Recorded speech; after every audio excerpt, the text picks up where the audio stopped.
안녕하세요. 비즈니스에서 아름다움을 찾다. 창조의 딸기 딸기냥이입니다. 이제 미의 향연을 시작합니다.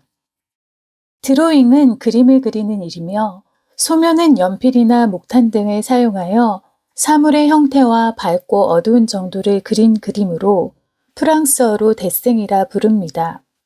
그려지는 그림, 점, 선, 면이 서로 연결되고 더해져 덩어리감을 이루면서 형태를 완성해 나아갑니다. 마치 음악에서의 소리가 평면의 지면에서부터 구조를 이루어 나가며 건축물과 같이 완성되어 나아가다가 예술가의 호흡이 불어넣어져 입체가 되어 두 발로 일어서는 듯한 모습이 점점 더 선명하게 인식되는 과정과 비슷합니다.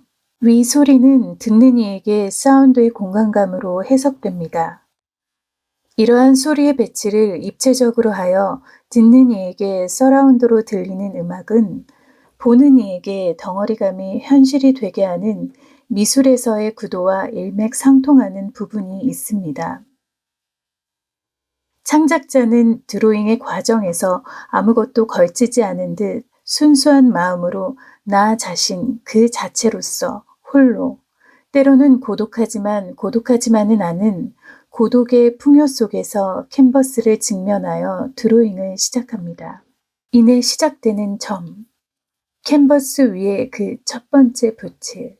캔버스에서 시작되는 그 점은 밖에 그려질 수도 있고 안에 그려질 수도 있으며 정중앙에 그려질 수도 있습니다. 이미 그려진 마음에 그림 전체적인 구도에 따라 점이지만 방향성을 갖고서 밖에서 안으로 향할 수도 있고 안에서 밖으로 향할 수도 있습니다. 어떻게 연결할 것인가는 창조의 주인 것입니다. 흰 백지에서 시작되는 점은 또 다른 점들과 연결되고 연장하여 선이 되며 선들은 연결되고 채워짐으로써 작가의 시각을 담아냅니다. 남겨진 여백은 구도를 뒷받침하여 주며 오히려 비어있음으로써의 그 자체의 아름다움이 됩니다. 여백은 채움과 반대인 상태의 상황이나 무언으로서 작가의 시점을 담아냄으로써 동등하게 중요하다는 것을 일깨워주는 대목이 바로 여기에 있기도 합니다. 여기 딸기꽃이 피었습니다. 나의 자연의 것이 아닌 제게 길들여진 꽃으로 베란다에서 키워진 딸기 줄기에서 움트고 자라나 꽃을 피워냈습니다. 같이 살고 있는 고양이가 애지중지하는 꽃잎을 떼어놓은 이후 두 번째로 맞이하는 피어냄의 성공입니다. 지금부터가 중요합니다. 애틋하게 돌봄으로써 꽃은 스스로 떨어져 흙으로 돌아가고 꽃이 떨어진 그 자리에 열매를 맺을 것입니다. 딸기 열매를. 사실 눈에 보이는 딸기의 빨간 부분은 꽃바퀴가 자라서 생긴 것으로 엄밀히 말해 열매는 아니나 그 빨간 부분을 딸기의 열매로 인식하고 먹습니다.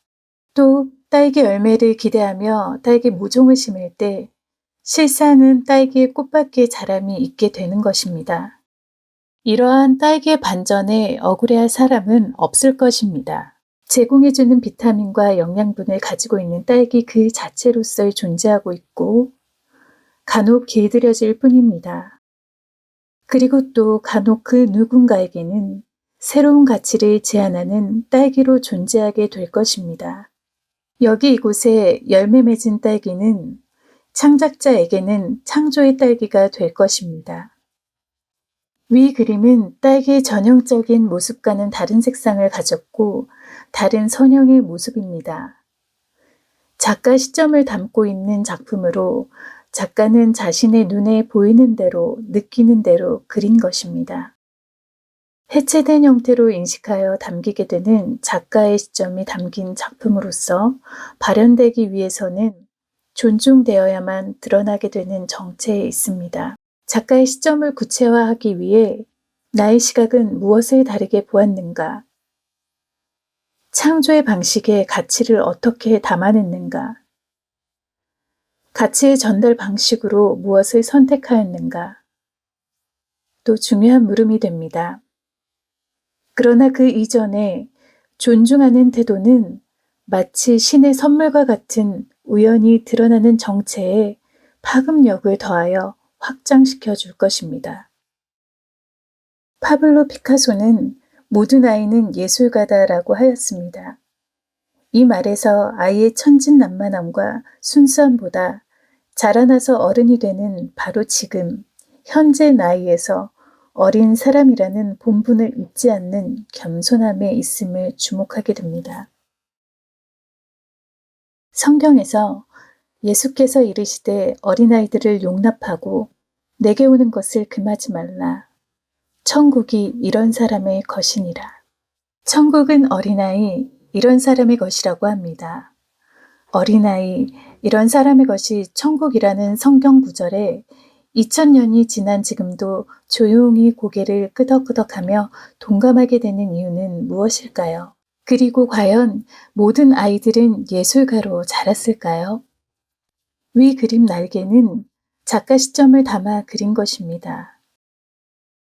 지금 심상에 떠오르는 날개가 있다면 마음에 그려진 날개에 주목하여 보시는 것도 좋겠습니다. 날개는 천국의 날개로 인식될 수도 있으며 천국에서 지상으로 내려온 천사의 날개로 인식될 수도 있습니다. 니케의 날개로 인식될 수도 있으며 존중하는 그 무엇의 소유가 되어 날아오를 수 있는 날개가 될 수 있습니다. 날개에는 던져 올려져 선형을 그리다 지면에 닿았을 때 진동하다 멈추는 동전의 양면처럼 한 면은 온전히 빛에 노출되어 빛을 받고 반대로 지면에 닿아 있는 면은 암흑이 깔리며 숨겨지고 비노출되는 동전의 명암 특성이 녹아 있습니다. 양면이 하나가 되어 스스로 서지 못하고 빛과 암흑을 만나기도 하며 짊어지고서 평생을 살아가는 기능을 위한 어쩔 수 없는 기구한 운명의 동전과 같이 그러나 이 명암의 밝고 어두움으로 그려진 그림은 덩어리감과 입체감들의 풍요로움으로 그 형태는 더욱 견고해집니다. 날개는 천사의 날개가 되고 인식의 차이에 따라서 그렇지 않을 수도 있을 것입니다. 날개로 기능함의 역할은 동등하나 작가의 눈에 어떻게 보이는가에 따라 다르고 구별된 그림이 완성되어 갑니다. 앞서 창조의 딸기처럼 해체된 형태로 인식하여 담기게 되는 작가의 시점이 담긴 작품으로서 발현되기 위해서는 존중되어야만 드러나게 되는 정체에 있고 존중하는 것은 겸손과 주의 깊은 관찰에서 시작될 것입니다. 피카소는 모든 아이는 예술가다라는 말에 이 말을 덧붙입니다. 문제는 그 아이가 성장한 다음에 어떻게 예술가로 남아있을 수 있냐는 것이다 라고. 이 말은 평생을 아이처럼 그리기 위해 그림을 그렸던 피카소였기에 많은 여운을 전해줍니다. 컨셉트와 아이템, 브랜드, 디자인에 있어서 창조의 주체인 나. 여러분들 자신은 본연이 가지고 있는 형태와 명과 암, 명암의 흐름으로 드로잉을 하실 것입니다. 그리고 그때 20세기 혁명적인 미술가로 꼽히는 바실리 칸딘스키의 표현은 바로 점, 선, 면에서 시작되었다는 점을 기억하셨으면 좋겠습니다. 존중되어야만 드러내는 정체에 날개를 달아. God bless you.